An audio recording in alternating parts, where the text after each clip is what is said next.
આજના મુખ્ય અને અગત્યના સમાચાર વિશે ફટાફટ જાણી લઈએ તે પહેલાં જો તમે અમારી ચેનલમાં નવા હોય અને સબસ્ક્રાઇબ ના કરી હોય તો સબસ્ક્રાઇબ કરી લેજો। ગુજરાતમાં તાપમાનમાં વધારો જોવા મળ્યો છે। ગુજરાતમાં ધીમી ધારે તાપમાનનો પારો વધી રહ્યો છે, ત્યારે લોકો બેવડી ઋતુનો અનુભવ કરી રહ્યા છે। લોકો સવારે ઠંડી તેમજ બપોરે ગરમીનો અનુભવ કરી રહ્યા છે।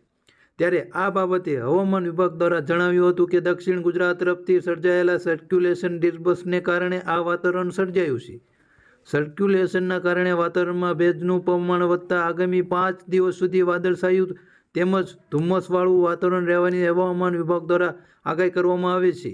આગળના અને મહત્વના સમાચાર વિશે ફટાફટ જાણી લઈએ તે પહેલાં જો તમે અમારી ચેનલમાં નવા હોય તો સબસ્ક્રાઇબ કરી લેજો। ચૂંટણીને લઈને મહત્વના સમાચાર સામે આવ્યા છે। રાજ્યસભા માટે ભાજપે જાહેર કર્યા ઉમેદવારના નામ। ગુજરાત રાજ્યસભાની બેઠકો માટે નામ જાહેર કરવાની યાદી બહાર પાડી છે। જસવંતસિંહ પરમાર, જેપી નડ્ડા, ગોવિંદભાઈ ધોળકિયા અને મયંક નાયકનું નામ ભાજપ દ્વારા રાજ્યસભાની ચૂંટણી માટે જાહેર કરવામાં આવ્યા છે। આગળના અને મહત્વના સમાચાર વિશે ફટાફટ જાણી લઈએ તો પુલવામામાં જે હુમલો થયો હતો તેના 5 વર્ષ પછી પણ તેમને યાદ કરવામાં આવે છે। 14 ફેબ્રુઆરી 2019ના રોજ થયેલા આતંકી હુમલામાં સીઆરપીએફના 40 જવાનો શહીદ થયા હતા। દેશ એ દિવસ ક્યારે નહીં ભૂલે તે માટે આજનો દિવસ તેમને બ્લેક ડે તરીકે પણ જાહેર કરી દેવામાં આવ્યો છે। તેનો બદલો ભારતીય સર્જિકલ સ્ટ્રાઇક દ્વારા લેવામાં આવ્યો હતો, પરંતુ જે આપણા 40 જવાનો શહીદ થયા છે તેમની યાદમાં એક આજે બ્લેક ડે મનાવવામાં આવે છે। આગળના સમાચાર વિશે વાત કરીએ તો 12 સાયન્સને લઈને મહત્વના સમાચાર સામે આવ્યા છે। રાજ્યમાં ધોરણ 12 સાયન્સની પરીક્ષા આપનાર વિદ્યાર્થીઓ માટે મોટા સમાચાર સામે આવ્યા છે। વાત જાણે એમ છે કે આજે ધોરણ 12 સાયન્સની પ્રેક્ટિકલ પરીક્ષાની હોલ ટિકિટ શિક્ષણ બોર્ડ વેબસાઇટ પર મૂકવામાં આવી છે। મહત્વનું છે કે આગામી 19 ફેબ્રુઆરીથી ધોરણ 12 સાયન્સની પ્રેક્ટિકલ પરીક્ષા શરૂ થવા જઈ રહી છે, જેને લઈ હવે વિદ્યાર્થીઓ બોર્ડની વેબસાઇટ પર લોગિન કરીને હોલ ટિકિટ ડાઉનલોડ કરી શકશે। જો તમારા નજીકમાં કોઈ 12 સાયન્સમાં વિદ્યાર્થી હોય તો તેને પણ આ ન્યૂઝ મોકલે અને તેમને પણ અપડેટ કરી શકો છો, હોલ ટિકિટ ડાઉનલોડ કરી શકે છે। ખેડૂત આંદોલન બન્યું હિંસક। અત્યારે હાલમાં દિલ્હીને ફરતે ખેડૂતો એમએસપીને લઈને મહત્વનું આંદોલન કરી રહ્યા છે, ત્યારે અત્યાર સુધીમાં અનેક પ્રદર્શનકારીઓને ઘાયલ પણ કરવામાં આવ્યા છે। હરિયાણાના 7 જિલ્લાઓમાં ઇન્ટરનેટ સેવા પણ બંધ કરી દેવામાં આવી છે। હોસ્પિટલમાં હાઈ એલર્ટ કરવામાં આવ્યું છે અને કલમ 144 પણ લાગુ કરવામાં આવી છે। આગળના અને મહત્વના સમાચાર વિશે ફટાફટ જાણી લઈએ તો કોંગ્રેસ પૂર્વ અધ્યક્ષ સોનિયા ગાંધી લોકસભાની ચૂંટણી નહીં લડે। ચૂંટણીને લઈને મહત્વના સમાચાર સામે આવ્યા છે। સોનિયા ગાંધી રાજ્યસભામાં મોકલવા પર વિચાર કરી રહ્યા છે। હાલમાં તેઓ રાયબરેલી બેઠકમાં સાંસદ છે। તેઓ 1999માં પ્રથમવાર લોકસભાના ચૂંટણી લડ્યા હતા। લાંબા સમય સુધી રહ્યા પાર્ટીના અધ્યક્ષ હાલમાં તે રાજ્યસભાની ચૂંટણી લડે તેવા ન્યૂઝ મળી રહ્યા છે। આગળના અને મહત્વના સમાચાર વિશે વાત કરીએ તો ગુજરાતમાં કરવામાં આવેલી ભરતીની માહિતી મોટી અપડેટ સામે આવી છે। રાજ્ય સરકાર દ્વારા છેલ્લા 2 વર્ષમાં કરવામાં આવેલી ભરતી વિશે માહિતી આપતા મંત્રીએ જણાવ્યું હતું કે વર્ષ 2022 અને 2023માં રાજ્ય સરકાર દ્વારા વિવિધ વિભાગની કુલ 35,038 જગ્યાઓ પર ઉમેદવારીની નિમણૂક કરવામાં આવી છે। 2024માં કુલ 21,048 જગ્યાઓ માટે ભરતી પ્રક્રિયા કરવામાં આવશે આયોજન કરવામાં આવી રહ્યું છે, જેમાં ગુજરાત ગૌણ સેવા પસંદગી મંડળી દ્વારા 7,449 જગ્યા અને પોલીસ ભરતી બોર્ડ દ્વારા 12,000ની ભરતી કરવાની જાહેરાત પણ કરવામાં આવશે। હવામાનને લઈને મહત્વના સમાચાર સામે આવ્યા છે। હાલ અમદાવાદમાં તાપમાન 16.5 ડિગ્રી નોંધાયું છે, જ્યારે નલિયામાં સૌથી ઓછું 9.5 ડિગ્રી તાપમાન નોંધાયું છે। 24 કલાક બાદ અમદાવાદનું મિનિમમ તાપમાન 18 ડિગ્રીની આસપાસ પહોંચશે। ત્યારે હવામાન વિભાગે જણાવ્યા અનુસાર ફેબ્રુઆરીના 3 સપ્તાહમાં દિવસ અને રાતના તાપમાનમાં સામાન્ય વધઘટ અને ગરમીનો અહેસાસ થશે। વધુ વિગત જાણીએ તો અંબાલાલ પટેલે પણ મહત્વની આગાહી કરી છે। અંબાલાલ પટેલે જણાવ્યું છે કે ગરમીને લઈને અંબાલાલ પટેલની મોટી આગાહી। 19 ફેબ્રુઆરીથી ગરમીની શરૂઆત થશે।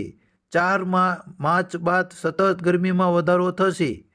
આ વર્ષે મહત્તમ તાપમાન એટલે ગરમીનો પારો 40 ડિગ્રીને પાર પહોંચશે તેવી અંબાલાલ પટેલની આગાહી સામે આવી છે। બિહારમાં મોટું રાજકારણ ચાલી રહ્યું છે। રાજકારણને લઈને મોટા સમાચાર સામે આવ્યા છે। નીતિશ સરકારને બહુમતની પરીક્ષા લેવામાં આવી હતી, તેમાં નીતિશ સરકાર પાસ થઈ ચૂક્યા છે। હાલમાં બહુમતનો ઠરાવ પસાર કરવામાં આવ્યો હતો, ત્યારે સરકાર પક્ષમાં 129 મત પડ્યા, જેથી બહુમતથી નીતિશની સરકાર બની ચૂકી છે. આગળના સમાચાર વિશે વાત કરીએ તો ખેડૂતો માટે માઠા સમાચાર. પવનની ગતિને લઈને આંબાલાલ પટેલે કરી મોટી આગાહી. ફેબ્રુઆરીમાં ભારે પવનથી કેરીના પાકને થશે મોટું નુકસાન. પવનની વધુ ગતિ રહેવાથી આંબાના મોર ખરી જવાની શક્યતા. જ્યારે જીરું અને ઊભા કૃષિ પાકોને પણ નુકસાન થવાની આંબાલાલ પટેલ દ્વારા વ્યક્ત કરવામાં આવી છે. આગળના સમાચાર રાજકારણને લઈને મોટા સમાચાર આવ્યા છે. કેન્દ્રીય ગૃહમંત્રી અમિત શાહ ગુજરાતની મુલાકાતે. અનેક વિસ્તારોમાં કાર્યક્રમોમાં લોકાર્પણમાં કરવામાં આવશે તેમની હાજરી રહેશે. થલતેજમાં આરોગ્ય કેન્દ્રનું પણ લોકાર્પણ કરવામાં આવશે. વાડદમાં EWSના 588 આવાસનું લોકાર્પણ કરવામાં આવશે. હાલમાં ચૂંટણી નજીક આવી રહી છે તેમ મોદી અને અમિત શાહ ગુજરાતમાં ધામા નાખી રહ્યા છે અને ગુજરાતની ચૂંટણીને લઈને તૈયારી શરૂ કરી દીધી છે. કૃષિ મંત્રી રાઘવજી પટેલની તબિયત લથડી. રાજકોટની હોસ્પિટલમાં સારવાર માટે દાખલ કરવામાં આવ્યા છે. બ્રેન સ્ટ્રોક આવતા સારવારના અર્થે ખસેડ્યા હતા રાજકોટ.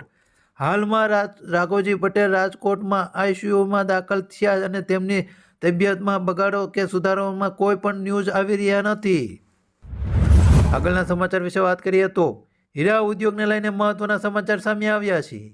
સુરતી હીરાઓના વેપાર પર એક પછી એક મોટા સંકટોના વાદળ ઘેરાઈ રહ્યા છે.